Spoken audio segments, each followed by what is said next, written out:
Welcome student. পরিবেশ শব্দটিকে ইংরেজিতে বলা হয় এনভায়রনমেন্ট। এই শব্দটি এসেছে ফরাসি শব্দ এনভায়রন থেকে, যার অর্থ সারাউন্ডিং বা চারিপাশে আচ্ছন্ন থাকা। কোনো নির্দিষ্ট স্থানে নির্দিষ্ট পরিবেশে মানুষের চারপাশের অবস্থার সামগ্রিক মানকে বলা হয় পরিবেশ। Some total condition which surrounded man at a given point of space and time.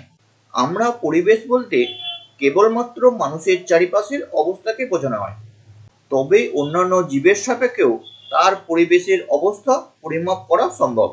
আবার কোনো জীবগোষ্ঠী বা মানব সমাজের পারিপার্শ্বিক অবস্থাকেও পরিমাপ করা হয় পরিবেশের মাধ্যমে। এই কারণে পরিবেশ বলতে বলা হয় the totality of all physical, social and biological factors individually as well as collecting that comprise the natural and man-made surroundings. পরিবেশের প্রকৃতি অনুসারে পরিবেশকে দুভাগে ভাগ করা যায়: প্রাকৃতিক পরিবেশ এবং জৈবিক পরিবেশ, বায়োটিক এনভায়রনমেন্ট। প্রাকৃতিক পরিবেশকে কঠিন, তরল এবং গ্যাসীয় মাধ্যম হিসাবে শ্রেণীবিভাগ করা হয়, যা পৃথিবীর শিলামণ্ডল বা লিথোস্ফিয়ার, বায়ুমণ্ডল হাইড্রোস্ফিয়ার এবং বায়ুমণ্ডল অ্যাটমসফিয়ারকে নির্ধারণ করে। জৈবিক পরিবেশের মধ্যে প্রাণী, উদ্ভিদ এবং মানুষ হল অন্যতম গুরুত্বপূর্ণ উপাদান। জৈবিক পরিবেশের মধ্যে মানুষ হল উন্নত, বুদ্ধিমান, কর্মক্ষম এবং প্রযুক্তি জ্ঞান সম্পন্ন সিভিলাইজড বা সাংস্কৃতিক জীব। মানুষ যেমন নিজের পরিবেশ সৃষ্টি করতে পারে, তেমনি তার পারিপার্শ্বিক পরিবেশেরও পরিবর্তন করতে সক্ষম। বর্তমানে প্রযুক্তি জ্ঞান সম্পন্ন মানুষ তার চারিপাশের প্রাকৃতিক পরিবেশকে নিয়ন্ত্রণ করে এবং নিজের প্রয়োজনে তার পরিবর্তনও করে থাকে। এই জন্য মানুষের চারিপাশের জৈব এবং অজৈব পরিবেশের উপাদানগুলি প্রভাবিত হয়। বিভিন্ন সময় পরিবেশের মারাত্মক ক্ষতি হওয়ার ফলে পরিবেশ দূষিত হয়। তাহলে মানবীয় কার্যের মাধ্যমে পরিবেশের দূষণ সৃষ্টি হয়। এখন দেখি দূষণ বলতে কি বোঝায়। ইংরাজি শব্দ পলিউশন, বাংলায় দূষণ, এই শব্দটি এসেছে ল্যাটিন শব্দ পলিউয়েন্টাম থেকে, যার অর্থ ডিফাইলমেন্ট ফ্রম পলিউয়ার টু সয়েল অর ডিফাইল। ঊনবিংশ শতাব্দীতে পলিউট শব্দটি ব্যাখ্যা করা হয়েছে এইভাবে: physical contamination of terrestrial or aquatic environments. বিংশ শতাব্দীতে পলিউশন বা দূষণ বলতে বোঝানো হয়েছে contamination of air, water and soil.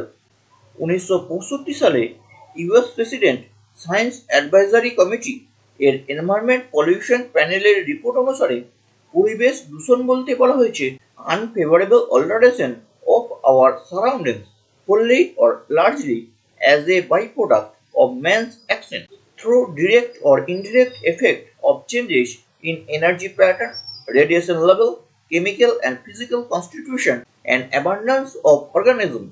1975 সালে আর.এফ. ডাসম্যান দূষণের সংজ্ঞা দিয়েছেন এইভাবে: the accumulation of substances or forms of energy in the environment in the quantity or at rate of flow which exceed the capacity of ecosystem to either neutralize or disperse to harmless level. সাধারণভাবে দূষণ বলতে বায়ু, জল এবং মাটির ভৌত রাসায়নিক এবং জৈবিক বৈশিষ্ট্যের পরিবর্তন, যা মানবীয় কার্যাবলীর মাধ্যমে সংঘটিত হয় এবং মানব জীবনকে ক্ষতিগ্রস্ত করে বা করার সম্ভাবনা আছে, তাকে বোঝানো হয়। এছাড়া অন্যান্য প্রাণী, মানুষের বেঁচে থাকার জন্য পরিবেশ, সাংস্কৃতিক পরিবেশ এবং সম্পদের সাথে কারখানার উৎপাদন ব্যবস্থাকেও ক্ষতিগ্রস্ত করতে সম্ভব। দূষণের সঙ্গে সংযুক্ত একটি শব্দ হচ্ছে দূষক, পলিউটেন্ট। ফ্রেডরিক ওয়ার্নারের মতে, a substance is normally considered to be a pollutant if it is adversely alter the environment by changing the growth rates of species, interferes with the food chain or health comfort amenities or property value of people. দূষক কঠিন, তরল এবং গ্যাসীয় প্রকৃতির হতে পারে। কঠিন দূষকের মধ্যে ধূলিকণা, শিল্পজাত বিভিন্ন কঠিন সূক্ষ্ম কণা, লিড, পারদ, অ্যাসবেস্টস ইত্যাদি কণা। তরল পদার্থের মধ্যে ammonium, urea, nitrate, chloride, fluoride, carbonate, কীটনাশক, পতঙ্গনাশক ইত্যাদি জলে দ্রবীভূত অবস্থায় দূষণ ঘটায়। গ্যাসীয় দূষক পদার্থগুলির মধ্যে carbon dioxide, sulphur dioxide, nitrogen dioxide. বর্তমানে পৃথিবীর কোনো প্রান্তই দূষণের বাইরে নয়। মানবীয় কার্যের মাধ্যমে জীবমণ্ডলে তার প্রভাব ছড়িয়ে পড়েছে। ডিডিটি আবিষ্কারের পরবর্তী সময় থেকেই জীবমণ্ডলে বিভিন্ন জীবদেহের মধ্যে বায়ো অ্যাকুমুলেশন, বায়ো ট্রান্সফরমেশন ইত্যাদির মাধ্যমে বিভিন্ন দূষক পদার্থ ছড়িয়ে পড়েছে এবং শিল্প বিপ্লবের পরবর্তী সময়ে শিল্পজাত দ্রব্য উৎপাদন করার সঙ্গে বায়ুমণ্ডলে নির্গত বিভিন্ন দূষক পদার্থগুলি বায়ুমণ্ডলের গুণমান হ্রাস করে চলেছে। আবার প্রকৃতির স্বাভাবিক স্পঞ্জ হিসেবে গাছপালা বা বনভূমিকে চিহ্নিত করা হয়, কিন্তু বর্তমান সময়ে বনভূমির পরিমাণ হ্রাস এবং বনভূমির দাবানল প্রাকৃতিক বা মানবীয় কারণে সৃষ্টি হওয়ার জন্য পৃথিবীর বাস্তুতন্ত্রের স্বাভাবিক ভারসাম্য ধীরে ধীরে হ্রাস পাচ্ছে এবং ভারতও এই পরিবেশ দূষণের বাইরে নয়। পৃথিবী জুড়ে পরিবেশ দূষণ সম্পর্কে বিভিন্ন বহু গবেষণা হয়েছে এবং তার ফলশ্রুতি নিয়ে বিজ্ঞানীরা সত্যিই চিন্তিত। আজকের এই ভিডিওতে আমরা আলোচনা করব ভারতের পরিবেশ দূষণ, এনভায়রনমেন্টাল পলিউশন ইন ইন্ডিয়া সম্পর্কে। ভারতের প্রাকৃতিক পরিবেশে দূষণের মাত্রা স্বাধীনতার পরবর্তী সময় থেকে দ্রুত বৃদ্ধি পেয়েছে। স্বাধীনতার পরবর্তী সময়ে নগরায়ন, শিল্প স্থাপনের সাথে দ্রুত হারে জনসংখ্যা বৃদ্ধি পাচ্ছে। ফলস্বরূপ অত্যাধিক গৃহ নির্মাণ, বৃক্ষছেদন, কৃষিজমির বিস্তার এবং সম্পদের ব্যবহার বৃদ্ধি পাওয়ার ফলে বায়ু, জল এবং অরণ্যের ভারসাম্য বিঘ্নিত হচ্ছে এবং বর্জ্যের পরিমাণও বৃদ্ধি পেয়েছে। দূষণের মাত্রা বৃদ্ধি পেয়েছে নগরায়ন এবং জনসংখ্যা বৃদ্ধির সাথে সাথে। ফলে বিভিন্ন প্রকৃতির বর্জ্য পদার্থের উৎপাদন এবং দূষক প্রাকৃতিক পরিবেশের অবনমন ঘটাচ্ছে। সময়ের সাথে জনসংখ্যা বৃদ্ধি এবং অর্থনৈতিক বিকাশ সামঞ্জস্যপূর্ণভাবে না হবার কারণে দারিদ্রতার হার বৃদ্ধি পেয়েছে, নগরায়নের সাথে বস্তির আয়তনও বৃদ্ধি পেয়েছে। এর ফলে স্বল্প আয়যুক্ত মানুষ ঘিঞ্জি অস্বাস্থ্যকর পরিবেশে বাস করতে বাধ্য হচ্ছে। Poverty and underdevelopment are India's prime pollution problem, which are roots of the major ecological imbalances and poor quality of human environment in the country. ভারতের বিভিন্ন অঞ্চলে পরিবেশ দূষণের প্রকৃতি কেমন সেই সম্পর্কে এরপর আলোচনা করছি। বায়ু দূষণ, জল দূষণ, মৃত্তিকা দূষণের সাথে শব্দ দূষণ নিয়েও আলোচনা হবে পরপর ভিডিওগুলিতে। এখন বায়ু দূষণ নিয়ে আলোচনা শুরু করছি। বায়ুমণ্ডল বিভিন্ন গ্যাসের মিশ্রণে অসমসত্ব পদার্থ। বায়ুর ৭৮.০৯% দখল করে নাইট্রোজেন। নাইট্রোজেন রাসায়নিক বিক্রিয়ায় নিষ্ক্রিয় গ্যাস হলেও বিভিন্ন উদ্ভিদের শ্বসনের মাধ্যমে জীবমণ্ডলে প্রবেশ করে। অক্সিজেনের পরিমাণ ২০.৯৫%, যা প্রতিটি জীবের বেঁচে থাকার জন্য অত্যাবশ্যকীয় উপাদান। জীবকুল বায়ুমণ্ডল থেকে অক্সিজেন গ্রহণ করে এবং কার্বন ডাই অক্সাইড ত্যাগ করে। পৃথিবীর বায়ুমণ্ডলে কার্বন ডাই অক্সাইডের পরিমাণ ০.০৩%, কিন্তু কার্বন ডাই অক্সাইড এবং অক্সিজেনের ভারসাম্যের মাধ্যমে পৃথিবী জীবের বসবাসের উপযুক্ত হয়েছে। পৃথিবীতে যদি কার্বন ডাই অক্সাইড না থাকতো তাহলে পৃথিবীর তাপমাত্রা দাঁড়াতো হিমাঙ্কের নিচে ১৫°C। উদ্ভিদ বায়ুমণ্ডল থেকে কার্বন ডাই অক্সাইড গ্রহণ করে সালোক সংশ্লেষের উদ্দেশ্যে এবং অক্সিজেন উৎপাদন করে। অর্থাৎ অক্সিজেন এবং কার্বন ডাই অক্সাইডের ভারসাম্য বজায় রাখতে উদ্ভিদের ভূমিকা অনস্বীকার্য। কিন্তু পৃথিবীতে বর্তমানে অরণ্যের পরিমাণ ৩০%, ভারতের ক্ষেত্রে ১৯%। কিন্তু বায়ুমণ্ডলীয় ভারসাম্য বজায় রাখতে উদ্ভিদের পরিমাণ বা অরণ্যের পরিমাণ ৩৩% রাখার কথা বলা হয়। প্রতিটি প্রাণী যে বায়ু প্রশ্বাসের মাধ্যমে গ্রহণ করে তাতে অক্সিজেনের পরিমাণ থাকে ২০.৯৫%, কার্বন ডাই অক্সাইডের পরিমাণ থাকে ০.০৪%। কিন্তু যে বায়ু নিঃশ্বাসের মাধ্যমে জীবদেহ থেকে বেরিয়ে আসে তাতে অক্সিজেনের পরিমাণ থাকে ১৬.৪% এবং কার্বন ডাই অক্সাইডের পরিমাণ থাকে ৪.১%। কারণ গৃহীত অক্সিজেন জীবকোষে শ্বসন প্রক্রিয়ায় কার্বন ডাই অক্সাইড উৎপাদন করে এবং নিঃশ্বাসের মাধ্যমে কার্বন ডাই অক্সাইড নির্গত হয়। তবে গৃহীত নাইট্রোজেনের পরিমাণ ৭৯.০১%, কিন্তু নিঃশ্বাসের মাধ্যমে বায়ুতে নাইট্রোজেনের পরিমাণ ৭৯.৫%। এই জন্য বলা হয় man can live without food for a weeks, without water for a few days, but he Kant live without air even for a few minutes. একজন মানুষ প্রতিদিন 22,000 বার নিঃশ্বাস গ্রহণ করে এবং এর পরিমাণ প্রায় 16 কেজি।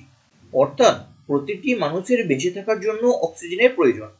বায়ুমণ্ডলীয় স্বাভাবিক অবস্থায় তাকে বিশুদ্ধ বলে ধরা হয়, তবে মানবীয় এবং প্রাকৃতিক কারণে বায়ুমণ্ডলীয় গ্যাসের পরিমাণ হ্রাস বৃদ্ধি হতে পারে। বায়ুমণ্ডলে nitrogen, oxygen, carbon dioxide ছাড়াও sulphur dioxide, hydrogen sulphide, carbon monoxide, ধূলিকণা বা ডাস্ট পার্টিকেল আগ্নেয়গিরি থেকে নিঃসৃত গ্যাস বায়ুমণ্ডলে মিশ্রিত অবস্থায় থাকে। তাই বায়ুর গুণগত মান হ্রাস পেলে বায়ুর দূষক পদার্থগুলি প্রশ্বাসের সাথে ইনহেল এয়ারের সাথে ফুসফুসে প্রবেশ করে। বায়ুর দূষকগুলি বায়ুমণ্ডলে মেশে মানবীয় এবং প্রাকৃতিক কার্যের মাধ্যমে। ওয়ার্ল্ড হেলথ অর্গানাইজেশন WHO এর সংজ্ঞা অনুসারে বায়ুমণ্ডলে বিভিন্ন পদার্থের উপস্থিতি যখন মানুষ এবং তার চারিপাশের পরিবেশের ক্ষতিকর অবস্থাকে বোঝানো হয়। Air pollution refer to the injunction into the atmosphere of gases, liquids and solid particles detrimental to human health. বায়ু দূষণের কোনো নির্দিষ্ট সীমা নেই, এটি একটি বিশ্ব স্তরের সমস্যা। এরপর আসি বায়ু দূষকের কথায়। এয়ার পলিউটেন্ট বায়ুমণ্ডলের মধ্যে দূষক পদার্থগুলির প্রকৃতি অনুসারে প্রাথমিক এবং গৌণ এই দুই ভাগে ভাগ করা যায়। দূষক যখন সরাসরি উৎস থেকে নির্গত হয় এবং এই উৎসগুলিকে চিহ্নিত করা সম্ভব হয় তখন তাকে প্রাথমিক দূষক বলে। দুই বা ততোধিক প্রাথমিক দূষকের মধ্যে রাসায়নিক বিক্রিয়ার মাধ্যমে নতুন প্রকৃতির দূষক সৃষ্টি হলে তাকে সেকেন্ডারি বা গৌণ পলিউটেন্ট বলা হয়। SO2, NO2 ইত্যাদি প্রাথমিক দূষক। অন্যদিকে অন্যান্য দূষক পদার্থগুলি গৌণ দূষক। গ্রামের বায়ুমণ্ডলের তুলনায় শহরের বায়ুমণ্ডল তুলনামূলকভাবে বেশি দূষিত, কারণ SO2, নাইট্রোজেন অক্সাইড, ভাসমান ধূলিকণা, সাসপেন্ডেড পার্টিকুলেট ম্যাটার ইত্যাদির পরিমাণ অধিক থাকে। এছাড়াও কার্বন মনোক্সাইড, সূক্ষ্ম ভাসমান ধূলিকণা, লেড, বেনজিন, হাইড্রোকার্বন এবং ওজোনের উপস্থিতিও থাকে। সালফার ডাই অক্সাইড SO2 মাটি থেকে বিভিন্ন সালফার ব্যাকটেরিয়ার মাধ্যমে সালফার নির্গত হয়। এছাড়াও আগ্নেয়গিরির অগ্নুৎপাতের মাধ্যমে SO2 নির্গত হয়। জীবাশ্ম জ্বালানি এবং বিভিন্ন খনিজ পদার্থের মধ্যে সালফার আবদ্ধ থাকে, যা মোটর গাড়ির ইঞ্জিনের মাধ্যমে বা বিভিন্ন কলকারখানায় জীবাশ্ম জ্বালানি দহনের মাধ্যমে নিঃসৃত হয়। তৈল শোধনাগার, মোটর গাড়ি, তাপবিদ্যুৎ, অ্যাসিড উৎপাদন, দহন চুল্লি, স্মেল্টার বা খনিজ পদার্থের গলনের মাধ্যমে সর্বাধিক পরিমাণ সালফার নির্গত হয়। শিল্প স্থাপনের সাথে পরিবহনের মাধ্যমে সালফার ডাই অক্সাইড নির্গত হয়। 1980-র দশক থেকে জয়পুর, কানপুর, হায়দ্রাবাদ, চেন্নাই, কলকাতা, নাগপুর, মুম্বাইয়ের বায়ুমণ্ডলে SO2 এর পরিমাণ বেশি ছিল, কিন্তু দিল্লি ও কোচির বায়ুতে SO2 পরিমাণ 1980-র দশকের পরবর্তী সময়ে বৃদ্ধি পায়। সালফার ডাই অক্সাইড নির্গত সালফার বায়ুমণ্ডলের রাসায়নিক বিক্রিয়ার মাধ্যমে অম্ল বৃষ্টি সংঘটন করে। এজন্য সালফারকে ক্রিটিক্যাল পলিউটেন্ট বলা হয়। নাইট্রোজেন ডাই অক্সাইড NOx বায়ুমণ্ডলে NO নাইট্রিক অক্সাইড এবং নাইট্রোজেন ডাই অক্সাইড NO2 একসাথে অবস্থান করে। একে অক্সাইডস অফ নাইট্রোজেন বলা হয়। লালচে বাদামি বর্ণের এই গ্যাস দ্রাবক এবং ক্ষয়কারী উপাদান। মোটর গাড়ির জীবাশ্ম জ্বালানি দহন এবং কারখানা থেকে NOx নির্গত হয়। 1990 সালের পর NO2-র নিঃসরণের পরিমাণ দ্রুতগতিতে বৃদ্ধি পেয়েছে। নাইট্রোজেন ডাই অক্সাইডের পরিমাণ মুম্বাই, দিল্লি, চেন্নাই প্রভৃতি শহরে ভবিষ্যতে গুরুতর সমস্যার সৃষ্টি করতে চলেছে। প্রতিটি শহরে মোটর গাড়ির সংখ্যা বৃদ্ধি পাওয়ার সাথে বায়ুমণ্ডলের গুণগত মান হ্রাস পেয়েছে। পাঞ্জাবের লুধিয়ানা, জলন্ধর, পাটিয়ালা, কেরালার কোট্টাম, পন্ডিচেরি, কর্ণাটকের মাইসোর, পশ্চিমবঙ্গের হাওড়া, কলকাতা, ঝাড়খণ্ডের ধানবাদ, সিন্ধি, ঝরিয়া, গুজরাটের আমেদাবাদ, সুরাট, রাজকোট, আঙ্কেলেশ্বর, রাজস্থানের জয়পুর, আলোয়ার, কোটা প্রভৃতি শহরে NO2 মান প্রমাণ বা স্ট্যান্ডার্ড মানের তুলনায় বেশি এবং এর পরিমাণ দ্রুত গতিতে বৃদ্ধি পাচ্ছে। পার্টিকুলেট ম্যাটার বা ধূলিকণা বিভিন্ন প্রকৃতির খনিজ শিলা চূর্ণ বিচূর্ণ হয়ে কঠিন বা তরল কণা, কুয়াশা বা ধোঁয়াশার সাথে বাতাসে ভাসমান বিভিন্ন প্রকৃতির কণাকে ধূলিকণা বা পার্টিকুলেট ম্যাটার বলা হয়। বিভিন্ন প্রকৃতির খনিজ শিলাচূর্ণ বিচ্ছিন্ন হয়ে কঠিন বা তরল কণা, কুয়াশা বা ধোঁয়াশার সাথে বাতাসে প্রকৃতির কণাকে ধূলিকণা বা পার্টিকুলেট ম্যাটার বলা হয়। বাতাসে ভাসমান ধূলিকণার ভৌত রাসায়নিক বৈশিষ্ট্য, আকার, ওজন, আয়তন এবং সেটেলিং ভেলোসিটি, কেমিক্যাল অ্যারোডাইনামিক্স এবং অপটিক্যাল প্রপার্টি এই সমস্তগুলি ভিন্ন প্রকৃতির হয়। কণার আকৃতি, ব্যাসার্ধ অনুসারে পরিবেশের উপরও প্রভাব বিস্তার করে। বাতাসে ভাসমান ধূলিকণা সূক্ষ্ম প্রকৃতির হয়। ধূলিকণার আকার 0.002 মাইক্রন থেকে 500 মাইক্রন পর্যন্ত হতে পারে। এখানে 1 মাইক্রন হল মিটারের 10 লক্ষ ভাগ বা মিলিয়ন ভাগের 1 ভাগ। 50 মাইক্রনের বড় ধূলিকণা খালি চোখে দেখা যায়। ধূলিকণার বৈশিষ্ট্য আকৃতি অনুসারে ধূলিকণাকে 2 ভাগে ভাগ করা যায়: সাসপেন্ডেড পার্টিকুলেট ম্যাটার এসপিএম এবং RPM, respiratory particulate matter. Suspended particulate matter SPM. SPM বলতে 100 মাইক্রনের কম আকারযুক্ত কণা যা বাতাসে দীর্ঘ সময় ভাসমান অবস্থায় থাকতে পারে।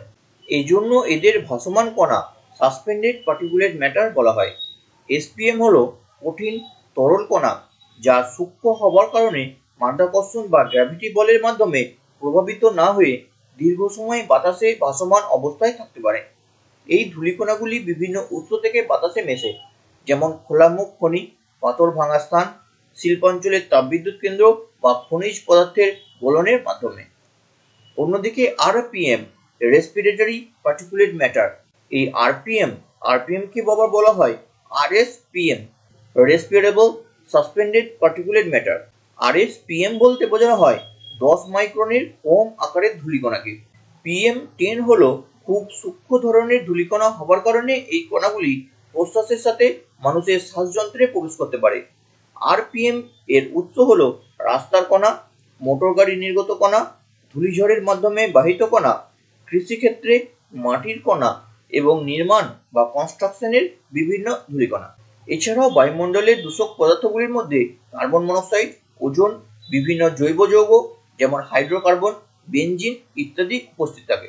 তাহলে আমরা এতক্ষণ আলোচনা করছিলাম পরিবেশের দূষক পদার্থগুলি, কোন কোন পদার্থের উপস্থিতিতে বায়ুমণ্ডলে দূষণ সৃষ্টি হয়। পরিবেশ দূষণের ক্ষতিকর প্রভাবগুলি নিয়ে এবার আলোচনা করব। বিভিন্ন পরিবেশ দূষকের প্রভাব মানুষের জীবনে বিভিন্ন। এছাড়াও বিভিন্ন স্থাপত্য ভাস্কর্য, আর্কিটেকচারের ক্ষেত্রে উদ্ভিদের উপরও প্রভাব দেখা যায়। বায়ু দূষণের প্রভাব মানুষের সাথে উদ্ভিদের উপর বিভিন্ন স্থাপত্য, যেমন মার্বেল পাথরের নির্মিত কোনো স্মৃতিসৌধের উপরও প্রভাব দেখা যায়। মানুষের শরীরে বায়ু দূষকের প্রভাবগুলি নিয়ে আলোচনা। বায়ু দূষকের প্রভাব মানব জীবনে অত্যাধিক। বর্তমানে বায়ু দূষণের কারণে মানুষের আয়ু হ্রাস পাচ্ছে এবং 10 জন মানুষের মধ্যে 3 জন মানুষের মৃত্যুর কারণ প্রত্যক্ষ বা পরোক্ষভাবে বায়ু দূষণ। SO2 প্রভাবে মানব শরীরে রেসপিরেটরি ট্র্যাক্ট বা শ্বসনতন্ত্রের ক্ষতি হয়। দীর্ঘ সময় বেশি সালফার ডাই অক্সাইড যুক্ত বায়ুতে থাকলে কাশি, ব্রঙ্কাইটিস, নিঃশ্বাসের পরিমাণ ছোট হওয়া, ঠান্ডা জাতীয় সমস্যা এবং অবসন্নতা দেখা যায়। বায়ুমণ্ডলে নির্গত SO2 পরিবর্তিত হয় সালফেট লবণে, যা বৃষ্টির সাথে মিশে অম্ল বৃষ্টির মাধ্যমে বায়ুমণ্ডল থেকে বেরিয়ে যায়। SO2 পরিমাণ 0.4 ppm এর বেশি হলে 5 মিনিট এই জাতীয় বায়ুতে থাকলে অ্যাस्थমা জাতীয় সমস্যার সৃষ্টি হয়। আবার 1 ppm যুক্ত বায়ুতে থাকলে শিশুদের কাশির সৃষ্টি হয়। নাইট্রোজেন ডাই অক্সাইডের প্রভাব। বায়ুমণ্ডলে অবস্থিত নাইট্রোজেন ডাই অক্সাইড একটি দূষিত গ্যাস, টক্সিক গ্যাস, যা প্রশ্বাসের মাধ্যমে মানুষের শরীরে প্রবেশ করে। উচ্চ ঘনত্বযুক্ত NO2 বায়ুতে শ্বাস নিলে শ্বাসযন্ত্রের অত্যাধিক ক্ষতি হয়। ব্রঙ্কাইটিস, ক্রনিক ফাইব্রোসিস, ব্রঙ্কায়োনিউমোনিয়া এই জাতীয় রোগ সৃষ্টি হয়। NO2 শরীরে প্রবেশের মাধ্যমে ফুসফুসের কার্যক্ষমতা বিঘ্নিত হয়। 0.1 ppm NO2 যুক্ত বায়ুতে 1 থেকে 3 বছর থাকার ফলে ব্রঙ্কাইটিস জাতীয় বিভিন্ন রোগের সৃষ্টি হয়। NO2 মান বায়ুতে 30 মাইক্রোগ্রাম প্রতি ঘনমিটারে উপস্থিত থাকার জন্য ফুসফুস এবং শ্বাসনালীর 20% ক্ষতি হয়। NO2 পরিমাণ যদি বায়ুমণ্ডলে 2.0 ppm হয় এবং সেই বায়ুতে উপস্থিত থাকার ফলে ফুসফুসের স্থায়ী ক্ষতি হয়, ফুসফুসের কার্যক্ষমতা হ্রাস পায় এবং ব্রঙ্কাইটিস সৃষ্টি হয়। পার্টিকুলেট ম্যাটারের ক্ষতিকর প্রভাব। পার্টিকুলেট ম্যাটার প্রাথমিকভাবে ত্বকের ক্ষতি করে। শ্বাসনালীর মাধ্যমে প্রবেশের সাথে শরীরে বিভিন্ন সমস্যার সৃষ্টি হয়। আরপিএম যা শ্বাসনালীর মধ্যে দিয়ে প্রবেশ করে তা প্রথমে হাঁচি, পালমোনারি অডেমা এবং অ্যালার্জিক অ্যালভিওলিটিস সৃষ্টি করে। অত্যাধিক ধূলিকণাযুক্ত বায়ুতে অধিক সময় শ্বাস নিলে বিভিন্ন ধরনের শ্বসনযন্ত্রের ত্রুটির সৃষ্টি হয়। আপার রেসপিরেটরি ট্র্যাক্ট, এই অঞ্চলে বিভিন্ন প্রদাহ, গলা খুসখুস, ওয়েট রেড আই বিভিন্ন সমস্যার সৃষ্টি হয়।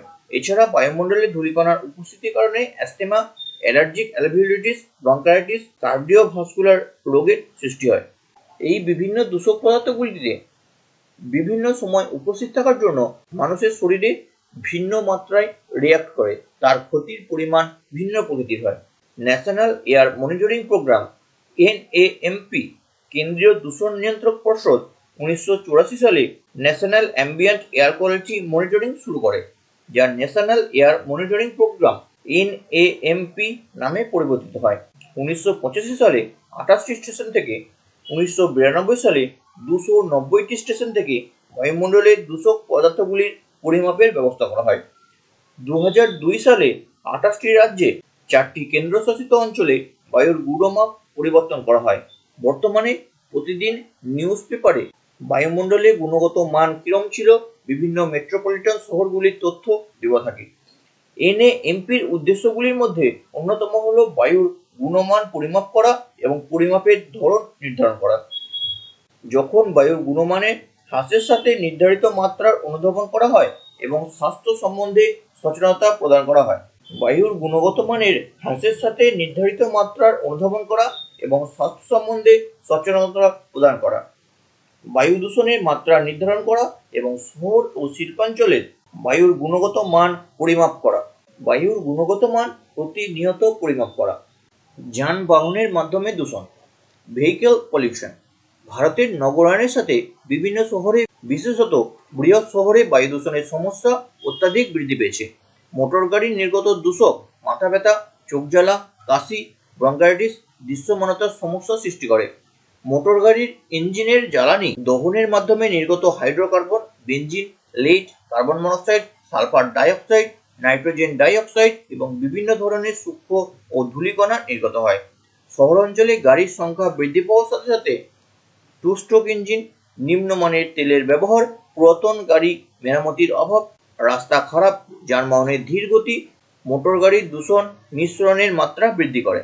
ভারতে 1951 সালে মোটর গাড়ির সংখ্যা ছিল 0.3 মিলিয়ন, যা 2001-2002 সালে দাঁড়িয়েছে 58.3 মিলিয়ন। 2017 সালে এর সংখ্যা 253 মিলিয়ন। ভারতে অর্ধেকের বেশি মোটর গাড়ি ব্যবহার করা হয়। ভারতে মোটর গাড়ি নির্গত ধোঁয়ায় সবচেয়ে বেশি দূষিত হয় মোটরসাইকেল থেকে, এরপর 4 চাকা গাড়ি এবং সবচেয়ে কম দূষণ হয় ট্রাক এবং বাসের মাধ্যমে। দিল্লিতে মোটর গাড়ির নিঃসৃত ধোঁয়ায় দূষণের মাত্রা অনেক বেশি। দিল্লিতে মোটর গাড়ির সংখ্যা 1971 সালে ছিল 2.17 লক্ষ এবং 2011 সালে তা বৃদ্ধি পেয়েছে 60 লক্ষে। মোট মোটর গাড়ির অর্ধেক 2 চাকার যান, 1/4 4 চাকা এবং 1/4 পাবলিক ভেহিকেল। কোনো শহরের ক্ষেত্রে এই দ্রুত গতিতে নগরায়নের সাথে গাড়ির সংখ্যা বৃদ্ধি পাওয়ার ফলে রাস্তা সেই অনুপাতে চওড়া করা সম্ভবপর হয় না। সে কারণে ট্রাফিকের ধীর গতি এবং গাড়ি নির্গত ধোঁয়ায় শহরের দূষণের মাত্রা বৃদ্ধি পায়। 1970-71 সালে মোটর গাড়ির নির্গত দূষণের পরিমাণ ছিল 2 থেকে 3%, যা 2000 সালে বৃদ্ধি পেয়ে দাঁড়িয়েছে 72%। আবার শিল্পের নিঃসরণের মাধ্যমে দূষণের মাত্রা তুলনামূলকভাবে হ্রাস পেয়েছে। মোটর গাড়ি নির্গত দূষকের মান রাস্তায় দাঁড়িয়ে থাকা বা ট্রাফিকে আটকে থাকা গাড়ির ক্ষেত্রে সর্বাধিক যদি গাড়ির ইঞ্জিন চালু থাকে। গাড়ির গতি বৃদ্ধি পাওয়ার সাথে নির্গত দূষকের পরিমাণও হ্রাস পায়। গাড়ির গতি বৃদ্ধি পেলে জ্বালানি দহন সম্পূর্ণ হলে কার্বন মনোক্সাইড নির্গমনের পরিমাণ হ্রাস পায় এবং জ্বালানির পূর্ণাঙ্গ ব্যবহার করা সম্ভবপর হয়। এই কারণে জনসচেতনতা বৃদ্ধি করা হচ্ছে মোটর গাড়ির চালকরা ট্রাফিকে যেন গাড়ির ইঞ্জিন বন্ধ করেন। এতে তেলের সাশ্রয় যেমন সম্ভব হবে, তেমনি দূষকের পরিমাণও কমানো সম্ভবপর হবে। বর্তমানে প্রতিটি মিলিয়ন শহরে দূষকের মাত্রা এমন জায়গায় পৌঁছেছে যে বহু মানুষই দূষকের জন্য ফুসফুসের রোগে আক্রান্ত। Centre for science and environment CSEর মতামত অনুসারে air pollution claims 1 life in Delhi per hour. দিল্লির 64% শিশুর ফুসফুসের সমস্যা এবং 71.4% মানুষের রেসপিরেটরি ডিসঅর্ডার দেখা যাচ্ছে। মুম্বাইয়ের ক্ষেত্রে 52% দূষণের কারণ মোটর গাড়ির নির্গত ধোঁয়া।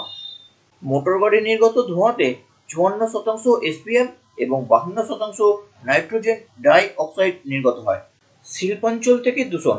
স্বাধীনতার পরবর্তী সময় থেকে শিল্পের বিকাশের সাথে বিভিন্ন ধরনের দূষকের নিঃসরণের মাধ্যমে পরিবেশের দূষণের মান যথেষ্ট বৃদ্ধি পেয়েছে। শিল্প কলকারখানা থেকে নির্গত দূষকগুলির মধ্যে ধূলিকণা, suspended particular matter, carbon monoxide, sulphur dioxide, nitrogen oxide অন্যতম। প্রতিটি বৃহৎ শহরের পার্শ্ববর্তী শিল্পাঞ্চলগুলিতে বিভিন্ন প্রকৃতির শিল্পকেন্দ্রের বিকাশের কারণে প্রচুর পরিমাণে দূষক বাতাসে মেশে। দিল্লির চারিপাশে 70,000 ছোট শিল্প গড়ে উঠেছে, যা থেকে প্রচুর পরিমাণে দূষক বায়ুমণ্ডলে মেশে। দিল্লির Najafgarh road, ল্যানেস road, অজিয়ারপুর, কৃতিনগর, Motinagar, DLF শিল্পাঞ্চল প্রভৃতি দূষিততম অঞ্চল। মুম্বাইয়ের চেম্বুর, ট্রাম্বে অন্যতম। শিল্পাঞ্চলে দূষণের মাত্রা 3 থেকে 6 গুণ বেশি।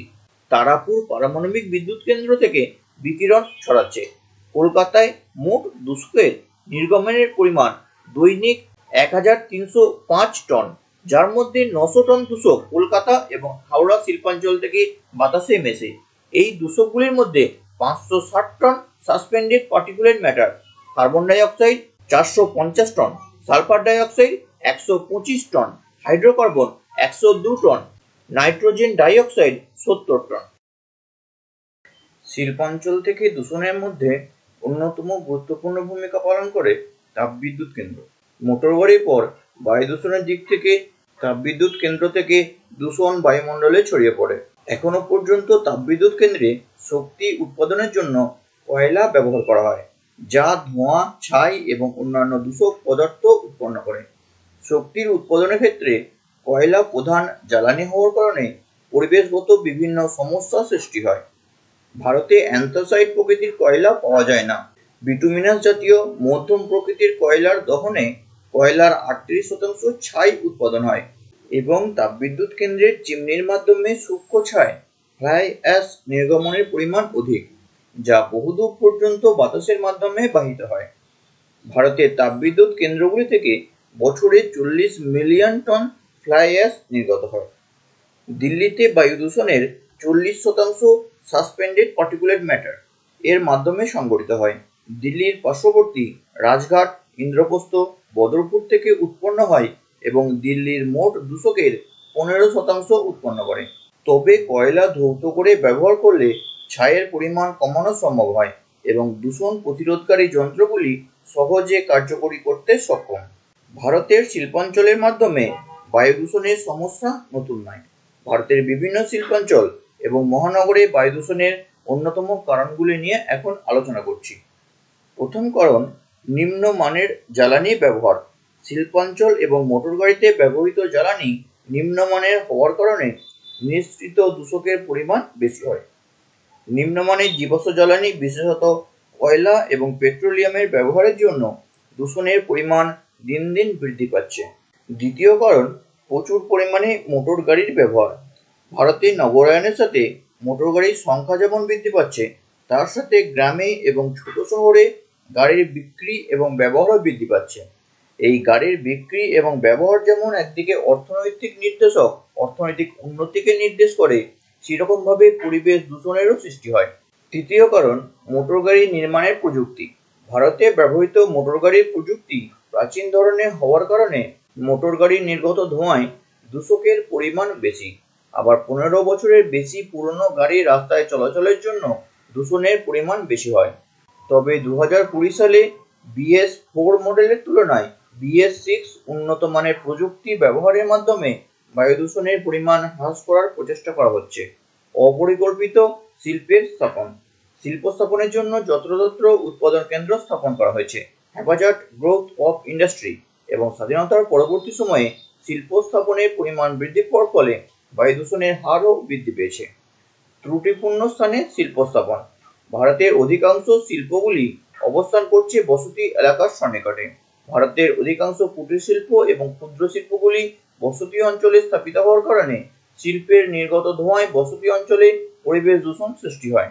এছাড়াও রয়েছে শিল্পের প্রাচীন যন্ত্রপাতি, ওল্ড প্রসেস টেকনোলজি। বৃহৎ শিল্পাঞ্চলে প্রাচীন পদ্ধতিতে খনিজ পদার্থ গলানো এবং অধিক কয়লা ব্যবহার করার ফলে শিল্প উৎপাদনের সঙ্গে প্রচুর পরিমাণ দূষক শিল্পাঞ্চল থেকে নির্গত হয়। তবে ক্ষুদ্র শিল্প এবং হস্তচালিত যন্ত্র ইত্যাদি থেকে দূষণের পরিমাণ কম হয়। অর্থাৎ ভারতের শিল্পগুলির উৎপাদন ব্যবস্থা তুলনামূলক প্রাচীন পদ্ধতির হওয়ার কারণে দূষণের পরিমাণ বেশি। বায়ু দূষণ রোধে মোটর গাড়ির সাথে জীবাশ্ম জ্বালানির গুণমান বৃদ্ধি এবং পুরনো গাড়ি চলাচলে নিষেধাজ্ঞা চালু করা হয়েছে। দিল্লিতে মোটর গাড়ি চালিত দূষণ রোধের জন্য জোর বিজোড় পদ্ধতিতে গাড়ি ব্যবহারের উপর প্রচার করা হচ্ছে। ভৌগোলিকভাবে দিল্লির চরমভাবাপন্ন জলবায়ু দূষণ সৃষ্টি এবং বাতাসের মিশ্রণের ক্ষেত্রে বিপরীত প্রতিক্রিয়া সৃষ্টি করে। শিল্পাঞ্চল থেকে নির্গত দূষক ছাড়াও বিভিন্ন শিল্পাঞ্চলে দুর্ঘটনার মাধ্যমে বায়ু দূষণ সংঘটিত হয়। এই দুর্ঘটনার মাধ্যমে একদিকে যেমন বায়ু দূষণ সংঘটিত হয়, তেমনি মানুষের জীবনহানি এবং মানুষের জীবনযাত্রাও ক্ষতিগ্রস্ত হয়। এর মধ্যে অন্যতম হলো ভোপাল দুর্ঘটনা, ভোপাল গ্যাস ট্র্যাজেডি।